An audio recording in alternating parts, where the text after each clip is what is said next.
The Syrian conflict now reaching right up to the border with Turkey. It's affecting the lives of people living on the Turkish side. Anelise Borges has been to meet a farmer near the border town of Kilis, whose land is right next to Turkish army positions. It's some of the most fertile land in Turkey. But here, along the border with Syria, any sense of normality is fast disappearing. Mustafa Toprak, born in Kilis, has been a farmer all his life. For nearly 5 years, he has become used to a conflict that's just a few kilometers away.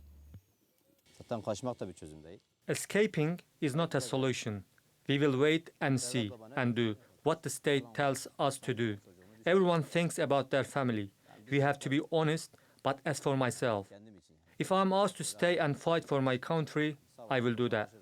The Turkish army has been firing at YPG targets since Saturday, when it says a missile fired from Syria landed in Turkey.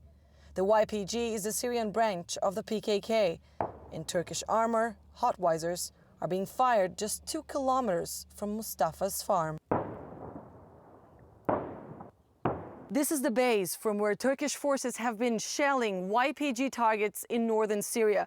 The Turkish Prime Minister Ahmet Davutoglu has insisted that these operations will continue for as long as YPG is advancing. The United States and other countries have called for restraint and have asked Turkey to hold its fire.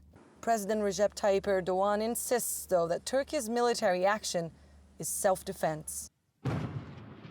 According to experts, Turkey has been consistent in its strategy of supporting the Syrian opposition to Assad's regime. Turkey and Turkey's regional allies try to rebalance negotiation table. They try to show a force, and through force they try to influence negotiation table. But before negotiations can resume, there's meant to be a so-called cessation of hostilities due to be implemented by the end of this week. An unlikely scenario as the fighting continues in the air and here on land. Anelise Borges, TRT World, on the Turkish-Syrian border.